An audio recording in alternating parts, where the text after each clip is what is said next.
దేవుని ఎదుట మనము కనిపెట్టుకొని ఉండడం వలన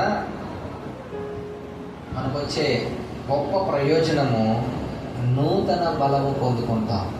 అప్పటి వరకు చాలా బలహీనులం అయిపోయి ఉంటాం.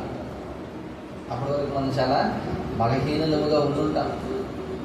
అయ్యో నాకు శక్తి లేదు, అయ్యో నాకు సామర్థ్యత లేదు, ఇదిగో ఈ ఉపద్రవం నుంచి నన్ను నేను కాపాడుకోలేను, ఈ భయంకరమైన వ్యక్తుల నుంచి నన్ను నేను కాపాడుకోలేను, ఈ సమస్య నుంచి నన్ను నేను కాపాడుకోలేనని ఎంతగానో నీరసించిపోయిన మనము దేవుని వైపు మనం చూడగలిగితే, దేవుని దగ్గర మనం కనిపెట్టుకొని ఉండగలిగితే ఏమొస్తుంది మనకంటే నూతన బలాన్ని మనము పొందుకుంటాము. యెషయా గ్రంథం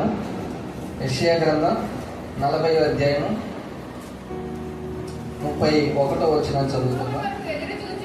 యెహోవా కొరకు ఎదురు చూచువారు నూతన బలము పొందుదురు.